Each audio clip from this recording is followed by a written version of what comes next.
Hello, welcome to Philosophy Roulette number 140, where we get philosophy off the internet, read and review it live on air.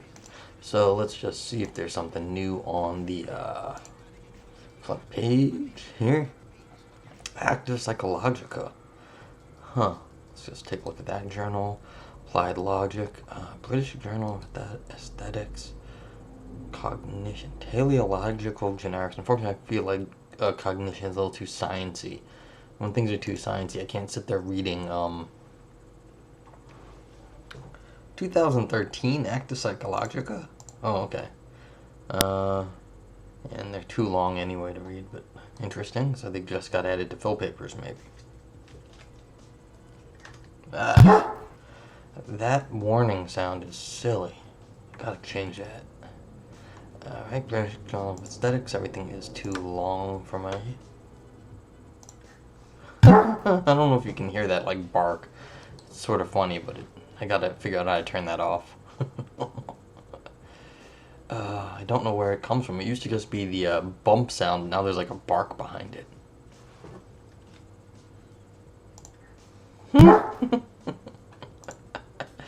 Alright,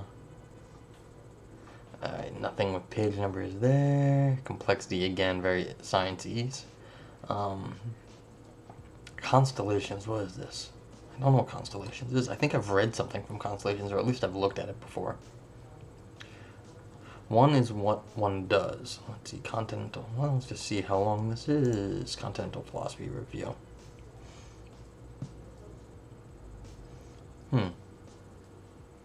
Property and capital in the person. Locke-in and neoliberal self-ownership.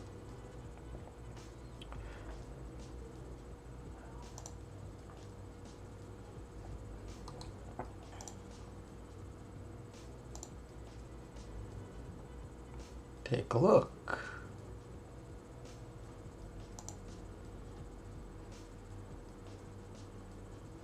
So we got some political theory, apparently.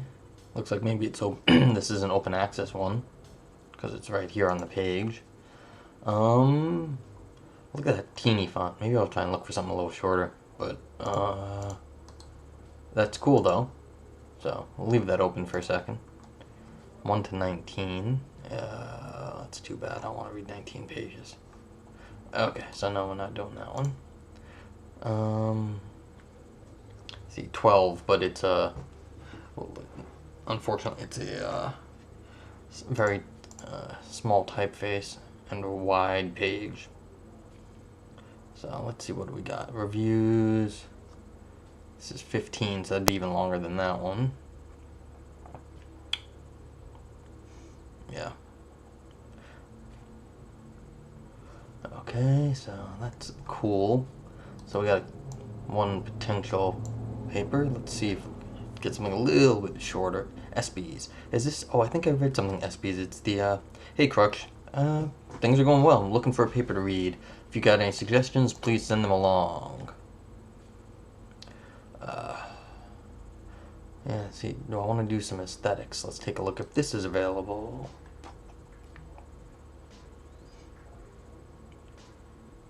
Descriptivism and meta-ontology of music. A plea for reflective equilibrium. Alright, so let's see how long this one is, if it's available.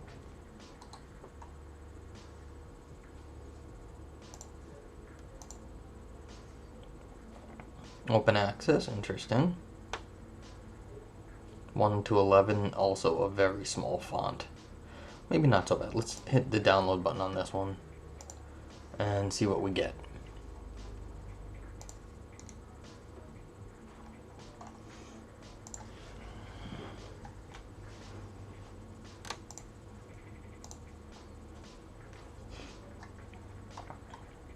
Alrighty, SBs. I think I did something from these folks before. It's a Journal of Aesthetics somewhere out in Europe. And that was a good paper, so let's do another one from them. And my apologies to Constellations and... not this one, this other one. Where'd it go? Do I want to do that one or do I want to do this one? Let's see. Constellations. Let's go with the aesthetics. I got it loaded up already. So, oopsie. There we go. Sorry about that. It happens. Yeah, so let me just get the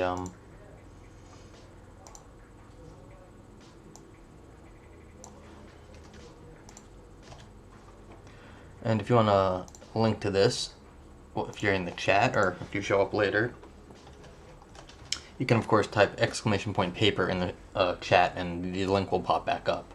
So if you come later and you want to take a look at the paper, you can get it right there. Otherwise it'll be in the show notes below the video afterwards. Tomas Kulka and Kitsch on art. Kitsch is fun. Tomas Kulka's celebrated body of work on aesthetics has its logical groundings among other influences in the works of Karl Popper and the philosophy of science and Nelson Goodman on art and symbolic systems. We will revisit these two anchors to draw the philosophical move Kulka takes in his Kitsch and art and use it to further a philosophical move in our own aiming at the very logical core of the question of art. Kulka, Popper, and refutation. And Karl Popper, yeah, and feel free to ask questions if you want, Crux, or anybody else out there. I'm just reading this for the first time, trying to figure out what's going on, and see what I have to say, if anything. In Karl Popper's philosophy of science, we find his known refutation principle as answering to the old induction problem, replacing inductive corroboration as the engine of progress in science with refutation. But in extending Popper's refutation principle to art and art appreciation, we must immediately feel the necessary logical tension. For refutation has its anchor in a propositional claim that is meaningful, or in Popper's more limited scientific version, scientific, inasmuch as it can be refuted. There is, or there could be, a propositional evidence that contradicts it. But if the analog to the scientific propositional claim is the work of art, then in what fashion could we argue that it can be refuted? Refuted by what? For sure, not by rigid artistic rules, say of composition or perspective, since the history of art is also the history of the breaking up with old rules and setting new grounds for epochs and of art that are governed by new rules and considerations. It is, therefore, on the face of it, an ambitious task that Tomas Kulka took it upon himself in introducing Popper and his refutation principle of philosophy of science to the discussion of the logical underpinning of art and aesthetics. What we would like to suggest in this short essay is not only did Tomas Kulka put into an important use the refutation principle in the discussion in art, but that in extending his daring philosophical move, we may get closer to a better understanding of the logic of art and art's role as a social and cultural power functioning as opposing force to the sciences. From here also to the intimate connection between aesthetics and the ethics, the way can be shown to be short. But what then can refute the work of art? Kulka's answer is simple: itself.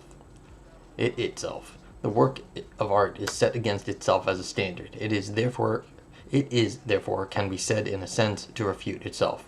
But how could this be done? For this, Kulka offers us to envision variations or alterations of the work of art that can be compared against the original work of art. He defines more closely what would count as an alteration in arguing that a change in a work only counts as an alteration if it does not shatter its basic perceptual gestalt. Okay, so there's a little psychology going on here.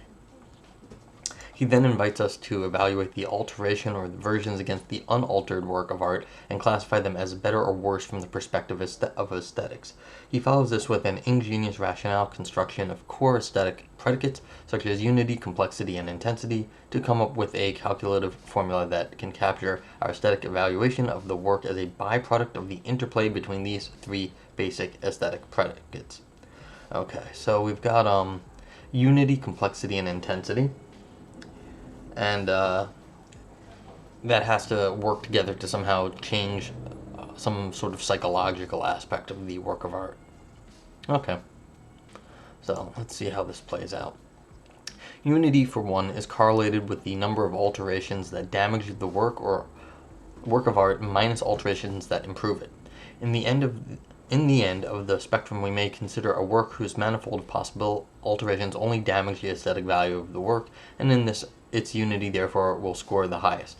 Unity, Kulka is quick to observe, can truly deserve praises only if it does this against the complexity of the work, which in his presentation will be correlated with the sum total of all possible alterations of the work, the sum of the better, the worse, and the neutral alterations. Last ones are those that do not improve or nor damage the work or our appreciation of it. Intensity will have an inverse correlation to the number of neutral alterations, +1 for technical reasons, divided by the sum of alterations that do make a change, either for better or for worse. This works nicely as a measure of redundancy. For when, for example, the number of neutral alterations overshadows the number of meaningful alterations that are either better or worse, intensity of the work must suffer. Okay, so it looks like actually what's going on here is they might actually be giving us a formal sort of mathematical formula if they're going to have to add 1 to something. It sort of comes in like I'm getting the sense that this is a bit of like a color scale. Like we've got intensity, like how like bright or not bright an image is. So you've got like intensity, and then you've got like the unity and complexity, or sort of like so this is how grayed out it is. Okay, we'll see. But it looks like they've got like sort of 3 sort of number scheme to measure the art. And then you can refute it by doing something with like the opposite number scheme. So they would like cancel then. In offering his formula, multiplying his 3 measures for unity, complexity, and intensity, Kulka is, of course, careful to sideline criticism, accusing him of offering calculative machine. Oh, this is exactly what I was thinking. This is what it looks like. Calculative machinery for computing aesthetic value of works of art. He will label his analysis in the terminology of a rational reconstruction of these key aesthetic standards and inquiry into the epistemology of art criticism, as one of his followers put it. Kulka is also careful to distinguish aesthetic value from artistic value. For example, as pertains to Les Demoiselles, Women on the Avenue of Picasso, and perhaps Tomas Kulka himself may argue that it is a work of art that is revolutionary in magnitude and carries great and challenging artistic value, yet one that may score less on aesthetic value. So artistic value, but aesthetic value went down. So that's interesting. Kulka rational reconstruction of aesthetics value is extremely helpful when we look at the question of kitsch. Kitsch in this analysis is a work which provides for no meaningful alterations, neither better nor worse. All of its alterations are neutral and therefore can replace the original work to no effect. It is therefore categorically different from art, bad or good, since a work must carry a promise. Its constitution, by way of opening before us its possible alterations, introduces ways to improve on the original work. Good or bad, it sincerely aims at being good work of art, and therefore must carry with it the possibility of being refuted and consequently improved upon. Kitsch does not present itself to this possible test. It cannot be refuted. It is therefore no art in direct analogy to propositional claim rendered not scientific by Popper, as it offers itself to no possible evidential refutation.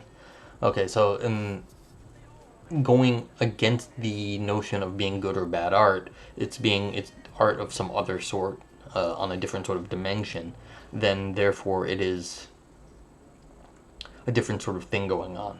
Okay, so we've got so it's multimodal basically. We've got art versus aesthetics here. We've got a different sort of mode of evaluation within art criticism, I guess you could say. So that's interesting. Okay, as we follow the analogy of refutability from science to art, it is inviting to further the analogy and equate the case of propositions of analytic or tautological nature with the case of kitsch. The former cannot be rendered scientific according to Popper, as they offer themselves no possible evidential refutation. This, for sure, is a move with its own nest of difficulties, from how to address certain formulations of evolution theory to scientific counterfactuals where the antecedent is always false. Consider, according to Newton, the fate of an object set in motion in presence of no friction. But this is not in our main line of reasoning here. What could be interesting for us here is to move with Ludwig Wittgenstein from the question of propositions qualifying as scientific to propositions qualifying as having meaning or being meaningful to start with. It accords well with Wittgenstein to consider only propositions capable of being negated as meaningful. As in refutability in Popper, here only that which can be negated can be meaningfully asserted. This is the exact sense in which the meter in Paris setting the standard for length. Oh, this is the exact sentence in which the meter in Paris, setting the standard for length of 1 meter, can neither be said to be 1 meter in length, nor that it is not. So if you don't know that the meter in Paris, it's actually no longer used that way, but maybe it still is for the kilogram. I don't think it is. I think just recently, but the official size of the meter used to just be a stick. It's just a stick of like meter length.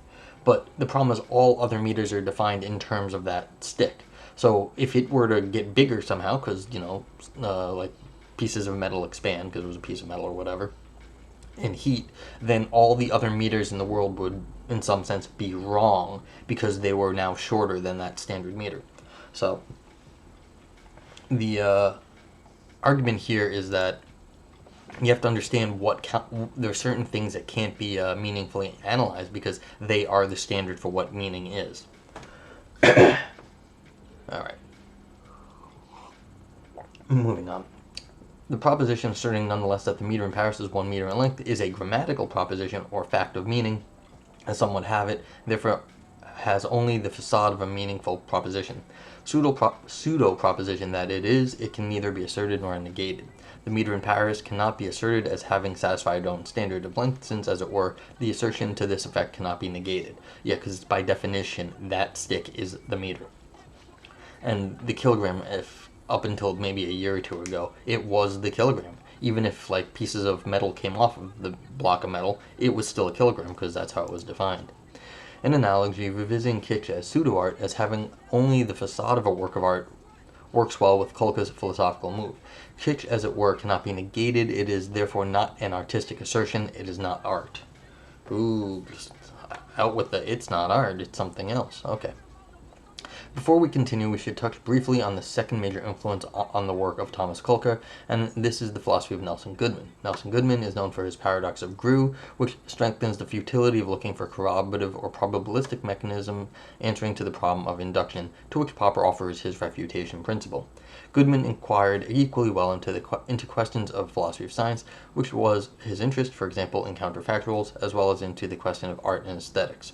The subject of symbolic systems and the relation of representation is key to his thought.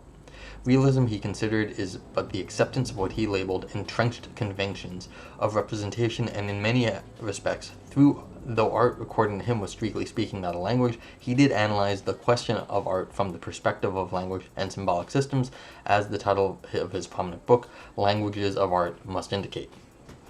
The question that I think is relevant to our discussion here is whether art is representational or referential, a question to which Goodman answers in the affirmative. Our use here in representation or representational is looser in definition than that of Goodman's. That is, we use representational as simply seeking to portray an object or aiming at a subject matter or an outer aim. We will further suggest that it will be instructive to our case to model the use in terms of object on the basic distinction of the what and the how, and offer to approach the work of art through what it is or is what is it about, or is its message if we wish, and the way how through which the what is being delivered. Okay, so we're doing some funky things with meaning this whole this whole section. It's really giving you this sort of high analytic treatment of Kitsch, which I was really not expecting. So it's basically a tautology, as they were saying here earlier, is something that's not always true. It's like saying a sentence is either true or false. So it's like either I'm alive or I'm dead, or I'm alive or not alive. So either I'm alive or I'm not alive. So either it exhausts the entire world of possibility, and so in some sense, that sentence itself, it's P or not P, is always true. So I guess what it's saying is this different sort of, that sort of statement has no content because it's always going to come out one way. It's always going to be true. And so they're saying that we've got this second mode of analysis. It's not art, but it's something else going on with Kitsch, and they're aligning it with this sort of non-referential statements, this sort of logical reflection on the state of the world in the sentences themselves that do not have reference, because they're just empty, because they always are true or always are false, and so they're never refutable, because the sentences are by definition non-refutable by the way they were constructed. So something, it has to be necessarily the case or not the case. Going back to Aristotle for that. Okay. I still am not exactly sure how they're going to connect Kitsch to it, but we have to get there. For Kulka's philosophical move to work, he has to anchor the possibility of variations or alterations in what he labeled a perceptual gestalt. This is the constant with respect to which we could render alterations as better, worse, or neutral. In this respect, his move is modeled on the distinction between the what and the how of the work of art. Also, in admitting the distinction, it should be clear that we cite with Goodman that art is representational or referential. In Kulka's analysis, the what is the perceptual gestalt of the work. Each alteration is a possible how that in turn, when coupled with the constant what, creates a version that can be rendered better, worse, or neutral with respect to the original picture. Okay? Ooh, a duck rabbit. I like duck rabbits. It should be noted that there is something very tempting in the attempt to evaluate the work of art against it were its possibilities. We may envision the artist herself grappling as she works through the creation process with competing venues of how to proceed. We could envision the preliminary sketches, the layers erased to pave way to new versions, and we could, as experts sometimes do when they examine classical works of art, try to reverse engineer, as it were, the working of the artist, thereby gaining deeper insight into the final outcome as it is presented against what was optional in the creative process. All these variations could support a better aesthetic evaluation. They can enable us to read or see the picture through new venues as if they were lenses allowing us to discover hidden potential. In fact, it is this intuition that Kulka utilizes in offering his rational reconstruction of key aesthetic standards. But what is important to the case we are going to make next is to understand that Kulka's move can only be evaluated against the fashion in which variations are deemed admissible, and that his analysis is done by fixing a single perceptual gestalt as constant in our terminology as the what of the work of art. Okay. So, yeah, they're going to narrow down the focus to a single thing, and that thing, I guess, could be what could be refuted then. Okay. But insisting on a single, if you wish, perceptual gestalt as the what, or technical as a constant with respect to which variations are defined and then evaluated, we forget that the work of art may be approached through many different venues, ways of seeing or approaching the world, much as a poem can be decoded through different semantic trajectories. Even by way of presentation, with each time a poem is either read out loud, read softly, or sang, we may anticipate that its poetic gestalt will impress us differently. To make this point clear, we may consider the fashion in which the mutually exclusive perceptual gestalts can compete on our visual attention. This becomes evident when we observe the following famous duck rabbit. That is not accidentally figure center stage in the philosophy of Ludwig Wittgenstein. Here's the duck rabbit. Everyone should see a duck rabbit. If you haven't seen a duck rabbit, you can look at my icon. It's a duck rabbit. And that goes on both Twitch and YouTube. So, yeah, I've got lots of duck rabbits. Although I like my duck rabbit. My duck rabbit's stylish. I didn't make it. If anyone knows where that duck rabbit came from, I'd love to know. I mean, if you do a Google search, you end up getting back to my website eventually. Okay. For what plays what here and what plays how is arbitrary or rests on what visually impresses us first and is completely open for visual rotation or exchange. Now, if anyone doesn't know this duck rabbit, you can look at it. There's a rabbit, and you can also see a duck face, whichever one you want. What we have in this gestalt scheme are two pictures, two perceptual gestalts that can now compete on being the original picture. This, in turn, may be shown to be at work in any traditional picture where the gestalt switch may be less evident. We could model pictures on the distinction between figures and background. The first plays what, the second plays how. Gestalt switch will be at work when they switch roles. Okay. Consider for a moment a picture of a fully fledged 18th century aristocrat proudly standing before a landscape view featuring his estate. Here we could easily discern the two elements, background and figure, and consider a gestalt rotation. We could read the picture perhaps untraditionally as a landscape picture to which a proud aristocrat serves as a background. We can suggest the term diagonalization to this rotation of roles. While it rarely crosses our mind to diagonalize traditional pictures, we may find it hard to resist diagonalization in the case of the duck rabbit. Well, actually, you know, a lot of times these things, if you don't know that there's a second thing to see, you just keep going on seeing whatever you want for a long time until someone points it out to you that your original impression is not the only one. In both cases, these two readings of the pictures are mutually exclusive. You can switch from one diagonalized reading to the other, but cannot see them both at the same time. I contend that you can see them both at the same time, but it doesn't make any point. There's nothing to belabor that here. Yeah, and feel free to ask questions, any folks out in the audience, because I'm reading this along with you. Back now to Kulka's analysis. Point in question is the entity criterion for what would count as the same picture. For example, in our picture of the proud aristocrat, we may replace the landscape with some other background, for instance, some velvet curtains from the gentleman's estate. After this change, we make the case that this is the same picture which had undergone an alteration, that the perceptual gestalt stayed intact. Had we kept the original landscape and replaced the aristocrat with his wife, standing proudly, etc., we would feel unease in making the same claim. We would probably suggest that we are presented here with two different pictures that share the same landscape as a background. Interesting. If you envision that whatever place figure functions as constant, such as that it is modified, the picture loses its identity, then the only possible admissible alteration are these that modify the background.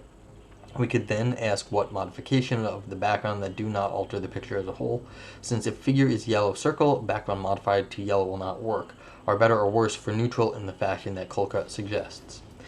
It is important, however, to note that from the perspective of logic, as it were, we are free to choose what plays figure and therefore is constant, and what plays background and hence could be modified or altered. This free play to choose among competing perceptual gestalts might at first sight look damaging to the analysis that Kulka offers us, but next we will show that what might look as deficiency or weakness in Kulka's analysis can be transformed into a powerful model for what art is. This is our analysis to art as a singular rule. Okay, so in some sense, I think what they're trying to do here is they're trying to make this sort of like mathematical variable. Like, so what variables can be switched around and still have the same formula? So we've got a sort of a technical analysis. Like earlier in the paper, they had the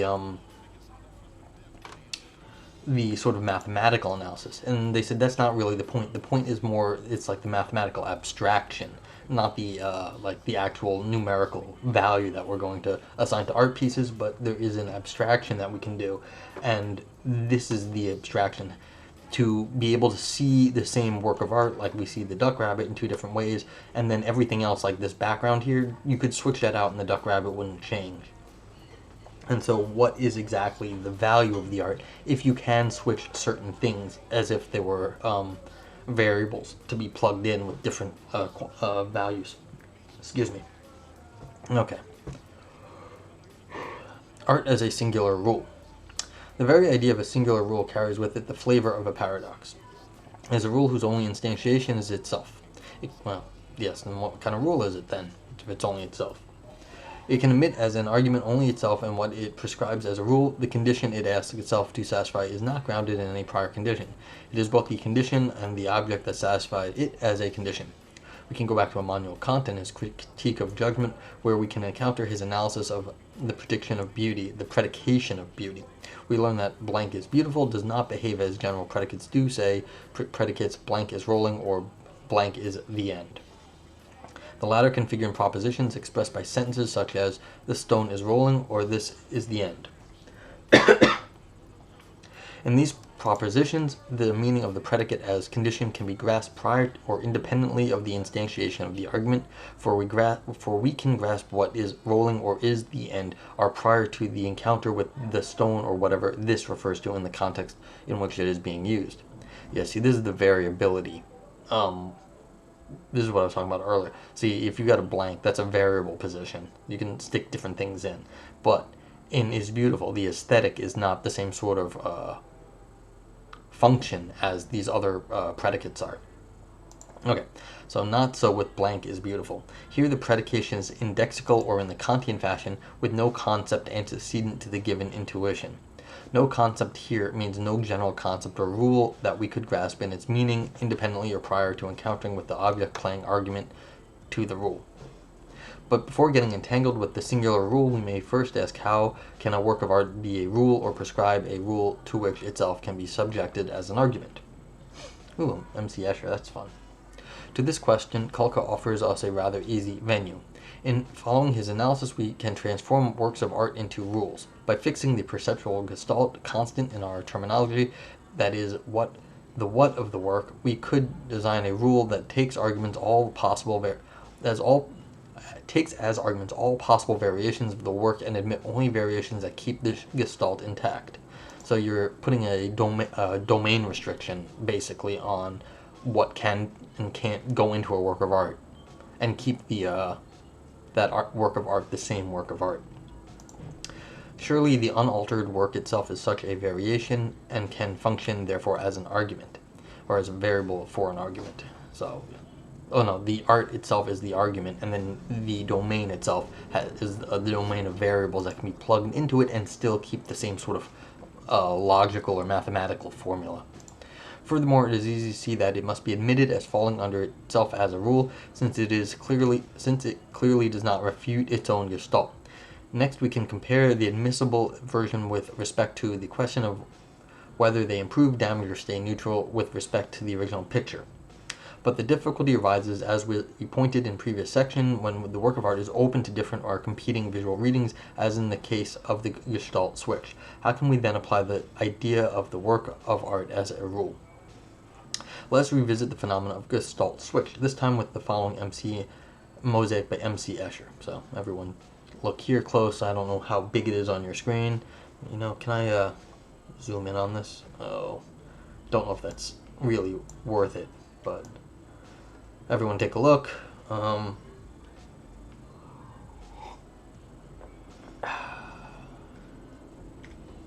Okay. The mosaic here is composed of two types of figures, white figures and black figures. The two types exclude each other, for you cannot see them both all at the same time. They are both capable of playing either one of the two roles, that of figure or background. When combined, they complete each other and make up for a picture. The point here is to consider the picture as one unity rather than a mere concatenation of components. We may ask then, when do two things, an element for figure and an element for background, complete each other to form a single unified whole, in this case a picture? The answer carries a transcendental twist. For if it were not the intrinsic tension that each of the elements is capable of playing either figure or background, even though both cannot play the same role at the same time, that we would end up with two distinct entities rather than a single unified picture. The mosaic here, as in Duck Rabbit, forces us to acknowledge the possibility of a switch in roles. Since if white figures play what, or black figures are forced into the background, they become, as it were, transparent. This, however, is not to say that they vanish, for soon white figures as background and black figures miraculously become the foreground. They now play what or figure, while white figures in the background play the medium, if we wish, through which the presentation of the former figures is made possible. We are not set to introduce the structure of the singular rule. To follow Kulka, we can assume now a rule which takes as its arguments the possible variations of the picture. The rule is defined as, with Kulka, admit a variation if it does not interfere with the perceptual gestalt. So this is an arbitrary change that doesn't harm the picture. It's sort of taking the work of art as a formula that you can put different variables into, but it doesn't change the overall formula. We follow our analysis and equate here a perceptual gestalt with what plays figure in the picture. Figure stays intact, plays the criterion for the picture not losing its identity. Let us then, in mosaic of Escher, fix white figures as figure or constant. White figures are constant. We hereby define a rule that admits variations of the original picture with different backgrounds than that of black figures. For example, ones that figure monochromatic color as background, as long, perhaps, the color is not white. We could then switch roles and fix black figures as constant, defining now a rule that admits as its instantiations, variations with different backgrounds than that of white figures. For example, for monochromatic colors, perhaps with the exclusion of black to lovely blue skies or what have you. Since there is no priority to either one of the elements, it would seem at first sight that we are unable to follow Kulka in applying his aesthetic evaluation analysis. The switch-in roles would result in the two rules blocking admissible variations of each other.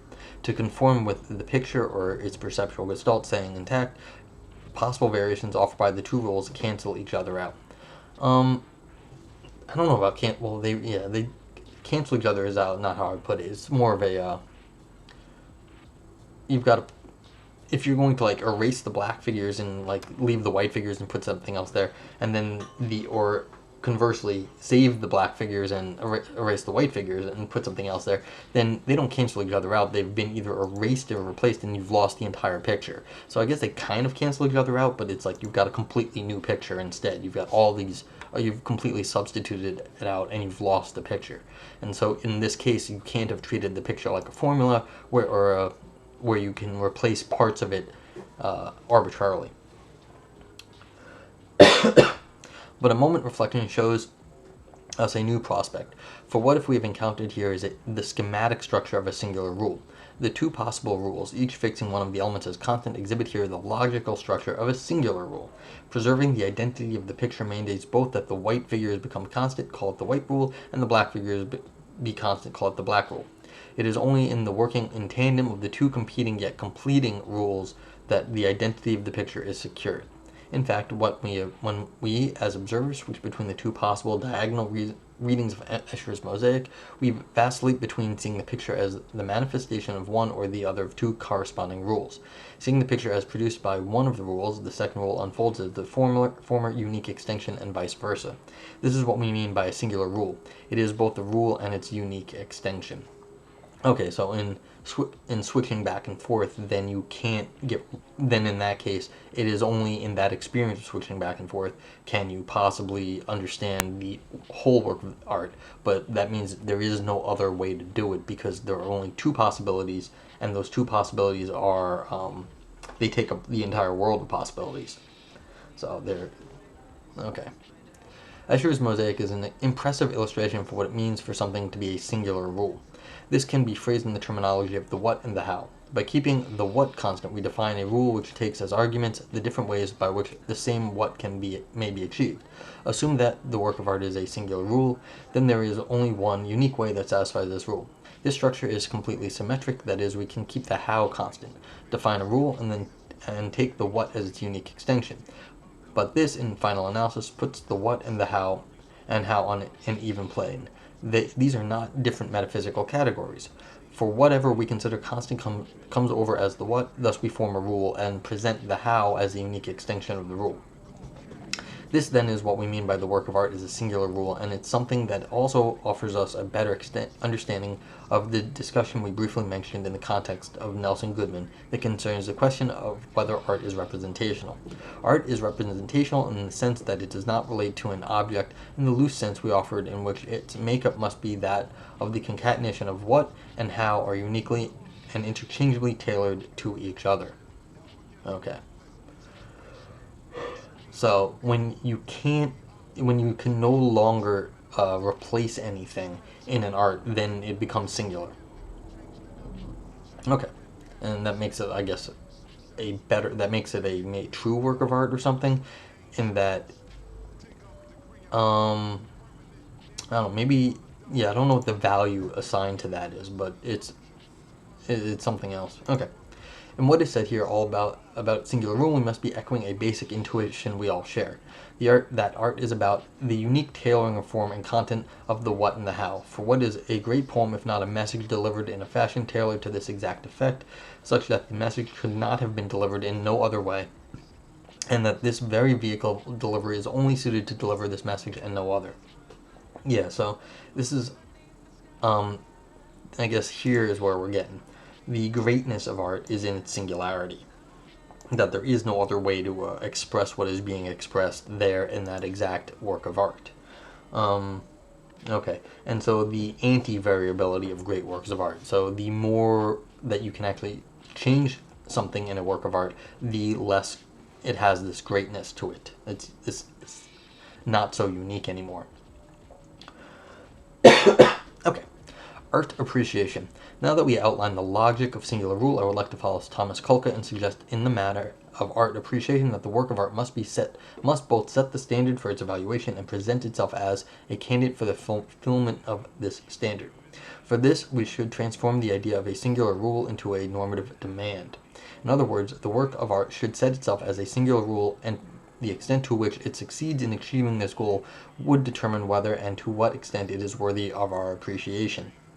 In fact, what we ask ourselves as we examine the work is how well does this work withstand the challenge of being both its own rule and its unique extension. So it has to show itself to be exemplary as only it can explain exemplariness. Okay. In this, we are back to Popper's refutation principle as Kulka utilizes it in aesthetics. We look to refute the work by setting it, as it were, against itself. The vehicle here, as it is with Kulka, is in the attempts to find admissible variations to the work, since if there is an adequate variation, we know that something else besides the work itself falls under the extinction of the work as a rule, that is, the work has failed the test of singular rule. Okay, so basically, I guess it's saying it didn't live up to its own standards. If it really is trying to push the agenda and the edge of like aesthetics forward, then it has to actually do that. If there are different options that could have been taken, then it didn't push the agenda. It didn't go. It didn't achieve its own goals by going as far as it could. All right. However, by using the general idea that Kulka suggests, we can think in terms of a measure that tells us how close the work is to its ideal, to it being a singular rule. This can be done via attempts to alter the work. We fix a non-trivial feature of the work as constant, thereby introducing a rule, and we can then examine the extent to which this rule may take as an instantiation something other than the work itself. The extent in which we value the work will be determined by how limited we are in our attempts to locate such an occurrence of the work's own rule. I mean, attempt to alter the work, but you have to keep it the same. So it needs to, in some sense, you can switch something out, but then it has to still remain the same work of art. This is sort of, it's a conceptually difficult sort of thing to really know what the goal of the work was, like the intention by its own standards, the rule itself for itself. It's hard to know that, though. So there might be an epistemological question with how to understand the rule itself. Okay. In fact, the case of Kitsch may get similar treatment, like in Kulka, since Kitsch defines the very idea of the unique tailoring of what and how in this does not show any sincere inclination to comply with singular rule. As such, its verdict will be as in Kulka. In a similar fashion, art that is merely imitative can also said to refuse the duality of what and how, which is constituted to a singular rule, and therefore will earn similar condemnation akin to the notorious verdict Plato assigns to the arts as useless third degree, remote from the truth type of imitation. Okay, so if you're not trying to do something unique, but you're trying to arbitrarily just sort of expand on things without understanding the rule, sort of what Kitsch does, it just sort of like multiplies and multiplies and multiplies, then you're not doing art anymore, because the art is, according to this topic, is sort of focused in this being completely unique, and just the multiplication of Kitsch, just going overboard, is sort of the opposite intuition, I guess you could say. We could further illustrate by comparing the work of art to a game. The variations of work we try to introduce in our attempt as it were to refute the work are moves in a game whose rules are constituted by the work itself. The mark of good art is that it is a good and stubborn opponent in the very game that it sets. This explains our sense of being mesmerized or captivated when we are confronted with great works of art. There we are simply seduced into playing a game where we are sure to be defeated. A work of art, then, is an invitation to a game. The observer who enters the game obeys its rules only to find himself acknowledging the work as the superior player. In refusing defeat, the observer might re-enter the game from another perspective, following a different set of rules only if this is indeed good art, to surrender once again. This is the exact sense in which Escher's mosaic exemplifies our case so well. It displays exactly this kind of gaming structure, however, in a simplified and schematic version. The observer enters the game through either of the figures, white or the blacks, only to perform the move of introducing the opposing figure as a winning move in the game. That the work of art be singular rule, that it be its own rule and its own unique instantiation, is therefore our yardstick for determining what qualifies as art. To the extent that a work sincerely attempts to be a singular rule, it qualifies as a work of art worthy of our respect. To the extent that a work either sets a problem which is not its own or recites an answer already given, it is not a singular rule nor a sincere attempt to be one, and thus not a work of art. If it nevertheless assumes this status, it is worthy of condemnation. A work of art that is a singular rule, setting its unique problem and exclusively solving it, is the mark of genius. Okay, so, I mean, again, the epistemological problem I just brought up here, like how are we actually to know what these rules are? How close work is to its ideal? How would we know what the ideal actually is? So we've got some question of aesthetic epistemology up here. Like how are we to actually appreciate something that setting a unique problem, exclusively solving it, is the mark of genius? Well, how are you supposed to know how to recognize these problems? I mean, I'm sure there's, of course, art critics do this sort of work, but I mean, it is just us, just normal people. How are we to actually know? And we won't, I'm sure, sometimes. But it's an interesting question that if this is actually sort of the way it goes, that you can do this sort of variable analysis, like this logical analysis on it, then the uniqueness of the work of art as the quality of being a work of art,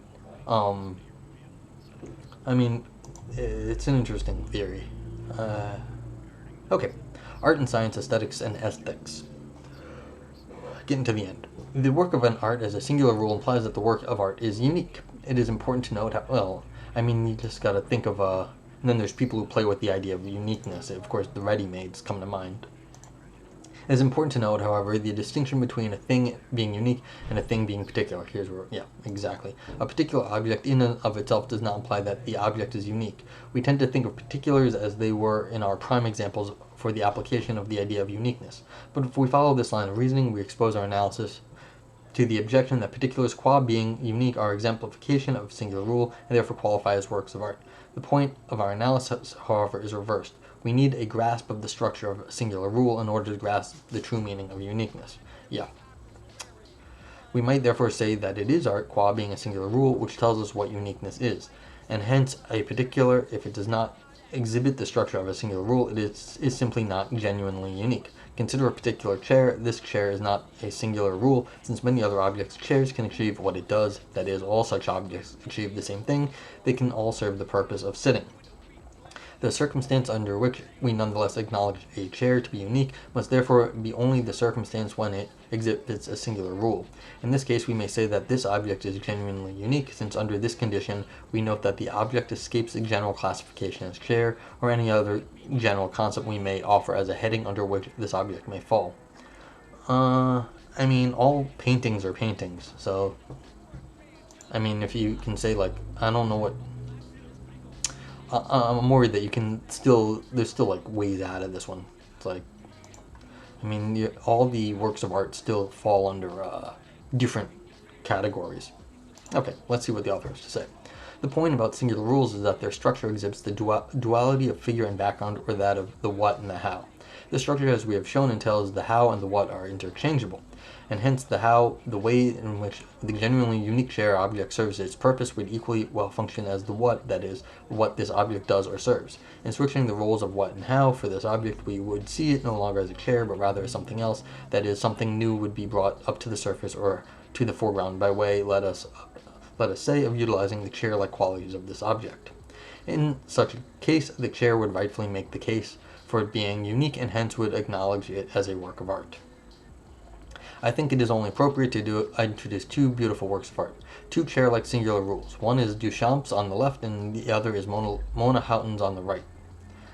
The analysis we offered of singular rules, as well as of the interplay of figure and background, is vividly present in both works. In Duchamp's, the chair competes with and completes the bicycle wheels the bicycle's wheel, and with Howdoms we have the wheelchair and the Hospital Foot Tray Association communicate in a similar fashion. Okay, so everyone hopefully can see the art here.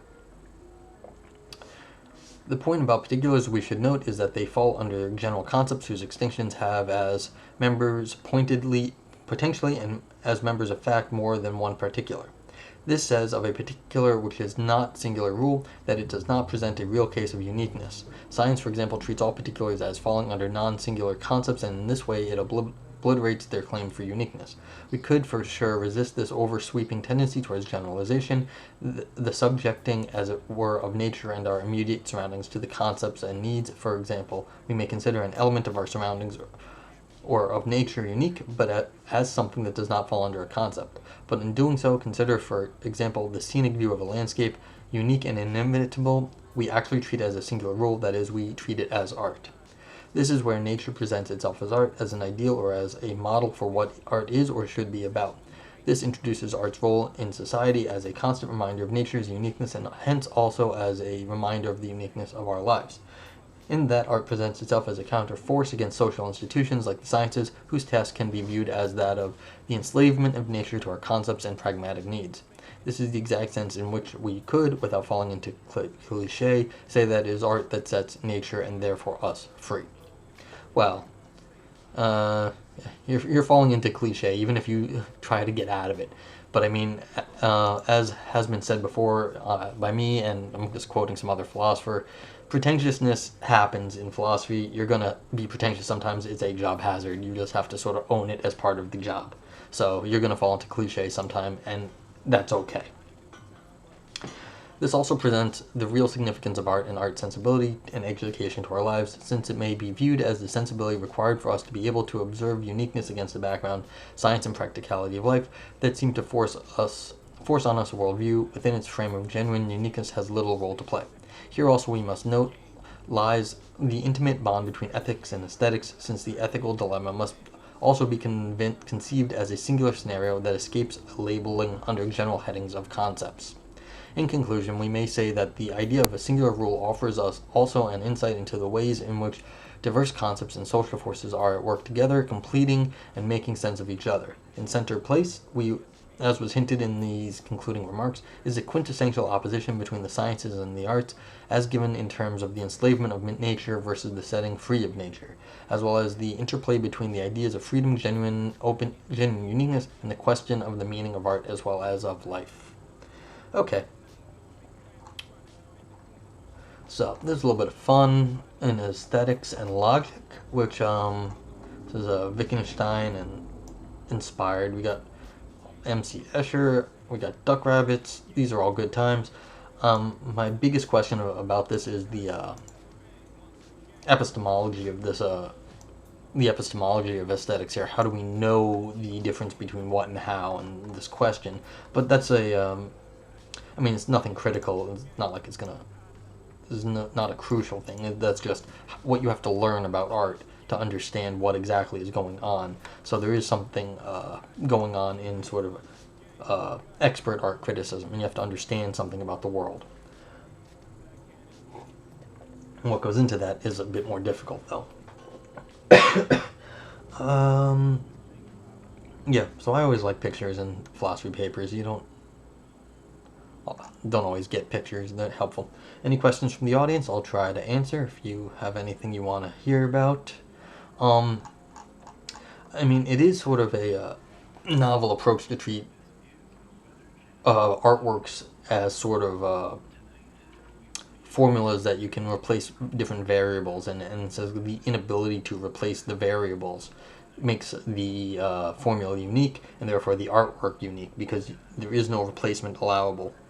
It's a universe unto itself, and only that which it already has in its domain is what's allowed. I do wonder about the psychology of that. Are we projecting that, or, what's the difference of aesthetic taste then? Yeah, the question of aesthetic taste then comes up. So, like, you think this is the greatest work of art, I think that's the greatest work of art. You say, look, I look at that work of art, it could have been done 17 different ways, and you still get the same result. You say the same thing about my favorite work of art, And so, therefore, how do we adjudicate differences of opinion? I'm not exactly sure, because clearly, just like something like MC Escher here, it's unique, but is that really making it great? Now, so I don't know. And maybe just pointing out the uniqueness is good, but that may not be enough for great art. Because like this might be inherently unique due to the like complex structure, but appealing to complexity might not be enough. Yeah. So those are just some of my first off questions I have about this sort of thing. Okay, that's it. I hope everyone has a good day. I'll be back tomorrow.